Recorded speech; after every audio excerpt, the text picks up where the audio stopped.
नमस्कार दोस्तों, आपका स्वागत है स्टडी विद पूजा चैनल में। दोस्तों, हम इससे पहले भी यूजीसी नेट के मोस्ट इम्पॉर्टेंट क्वेश्चंस पर एक बेहतरीन वीडियो बना चुके हैं, जिसे आप सभी ने बहुत प्यार दिया। और आज आपके उसी प्यार और डिमांड के चलते मैं लेकर आई हूँ UGC net previous year questions का एक बहुत ही दमदार, एग्जाम ओरिएंटेड और हाई वैल्यू सेशन। इस वीडियो में हम उन सवालों पर बात करेंगे जो पिछले सालों में बार बार पूछे गए हैं, जिनका पैटर्न, ट्रेंड और रिपीट होने की संभावना हर बार यूजीसी नेट में सबसे ज़्यादा रहती है। तो चलिए दोस्तों, बिना किसी देरी के शुरू करते हैं आज का ये प्रीमियम पीवाईक्यू सेशन, जो आपके 2-3 नंबर पक्के कराने के लिए काफ़ी है। क्वेश्चन 1। महाप्रभु वल्लभाचार्य के शिष्यों का वृत्तांत इस ग्रंथ में है। ए. 252 वैष्णवन की वार्ता। बी. भक्तमाल। सी. 84 वैष्णवन की वार्ता। डी. वचनामृत। हमारा सही आंसर है 1। महाप्रभु वल्लभाचार्य के शिष्यों का वृत्तांत 17वीं सदी के उत्तरार्ध में गोकुलनाथ द्वारा रचित 84 वैष्णवन की वार्ता में है। विकल्प में दी गई अन्य रचनाएं एवं उनके रचनाकार इस प्रकार हैं। 252 वैष्णवन की वार्ता 17वीं सदी गोकुलनाथ और भक्तमाल 1585 नाभादास। क्वेश्चन 2। काशी में हम प्रगट भये रामानंद चेताए किसकी पंक्ति है? ए. कबीर। सी. सूर। बी. तुलसी। डी. रैदास। सही आंसर है ए। उक्त पंक्ति भक्तिकाल के निर्गुण संत काव्यधारा के कवि कबीर की है।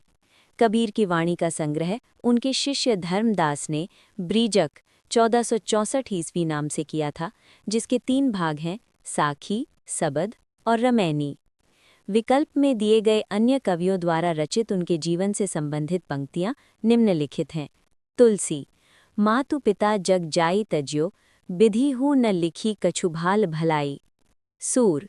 गुरु प्रसाद होत ये दर्शन, 67 बरस प्रवीण। रैदास। जाके कुटुंब सब ढोर डोवंत, फिरहीं अजहूँ बनारसी आस पासा। प्रश्न 3। रासो शब्द की उत्पत्ति रसायन से किसने मानी है? ए. गारसा दतासी। बी. पंडित राम नारायण दूगड़। सी. रामचंद्र शुक्ल।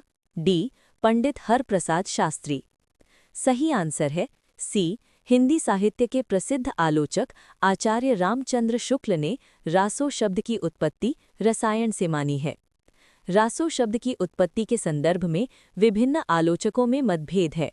विकल्प में दिए गए अन्य प्रस्तुताओं के अनुसार रासो शब्द की उत्पत्ति से संबंधित तथ्य इस प्रकार हैं। गारसा दतासी, राजसूय। पंडित हरप्रसाद शास्त्री, राजयश। प्रश्न 4। लक्षण ग्रंथ का अर्थ है? ए. नायिका भेद। बी. काव्यांग विवेचन। सी. रस निष्पत्ति। डी. गुण दोष। सही आंसर है बी. रीतिकाल की रीतिबद्ध धारा के कवि लक्षण ग्रंथ की रचना करते थे। इसका अर्थ काव्यांग विवेचन है। ये कवि पहले संस्कृत के ग्रंथ से लक्षण या सिद्धांत का अनुवाद ब्रज भाषा में प्रस्तुत करते थे और फिर उस सिद्धांत या लक्षण के उदाहरण के रूप में कविता लिखते थे।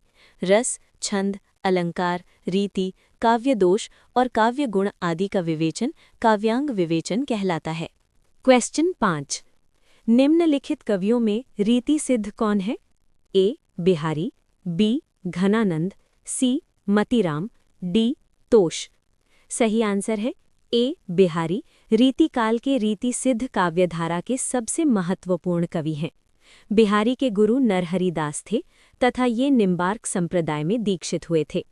बिहारी ने केवल एक काव्य ग्रंथ की रचना की, जिसे सतसई या बिहारी सतसई कहा जाता है।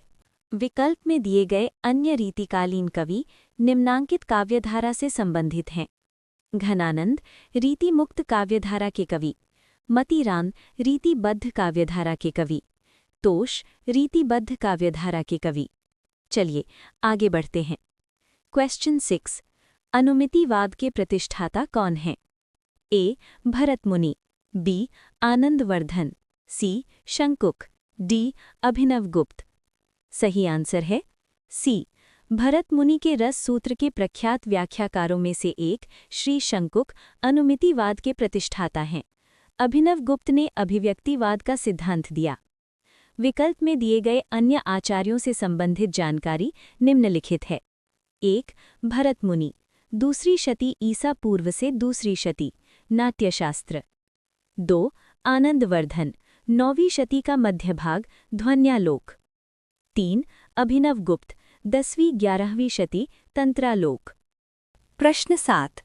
किंशुक कुसुम जानकर झपटा भौरा शुक की लाल चोंच पर, तोते ने निज ठोर चलाई, जामुन का फल उसे सोचकर, में कौन सा अलंकार है? ए. संदेह, बी. स्वभावोक्ति, सी. अन्योक्ति, डी. भ्रांतिमान। सही आंसर है डी। उक्त पंक्ति में भ्रांतिमान अलंकार है। इस अलंकार में किसी वस्तु को भ्रम के कारण कुछ और ही समझने का वर्णन रहता है। उपरोक्त विकल्प में दिए गए अन्य अलंकारों के उदाहरण इस प्रकार हैं। संदेह, तरिणी तनुजा तट तमाल तरुवर बहुछाए। स्वभावोक्ति, सीस मुकुट कटिकाचनी, कर मुरली उर्माल। अन्योक्ति, सारथ सुकृत श्रम वृथा, देखू विहंग विचार। क्वेश्चन 8. काव्यालंकार के रचयिता हैं ए. भरत, बी. कुंतक, सी. भामा, डी. दंडी। सही आंसर है सी। अलंकार संप्रदाय के प्रवर्तक आचार्य भामा 6ठी शती का मध्यकाल ने काव्यालंकार की रचना की है। विकल्प में दिए गए आचार्य और उनके ग्रंथ हैं भरत, दूसरी शती ईसा पूर्व से दूसरी शती, नाट्यशास्त्र। कुंतक, 10वीं 11वीं शती, वक्रोक्ति जीविपम। दंडी, 7वीं शती का उत्तरार्ध, काव्यादर्श, भामा विवरण। क्वेश्चन 9. निम्नलिखित में से कौन सी भारोपीय परिवार की भाषा नहीं है? ए. मराठी, बी. गुजराती, सी. मलयालम, डी. हिंदी। सही आंसर है सी। विकल्प में दी गई भाषा मलयालम द्रविड़ भाषा परिवार से संबंधित है। मराठी, गुजराती तथा हिंदी भाषा भारोपीय परिवार के अंतर्गत आती हैं। क्वेश्चन 10. ब्रज भाषा कहाँ बोली जाती है? ए. इलाहाबाद, बी. ओरछा एवं झांसी, सी. मथुरा वृंदावन, डी. बनारस। सही आंसर है सी। ब्रज भाषा उत्तर प्रदेश के मथुरा वृंदावन क्षेत्र के साथ साथ अलीगढ़, मैनपुरी, एटा, बदायूं एवं राजस्थान के भरतपुर, करौली, धौलपुर क्षेत्र में बोली जाती है। इलाहाबाद में अवधी, ओरछा एवं झांसी में बुंदेली तथा बनारस में भोजपुरी बोली जाती है। आज के दिन बस इतना ही। अगर आपने महामैराथन की पहली वीडियो मिस कर दी है तो ज़रूर जाकर देखिए।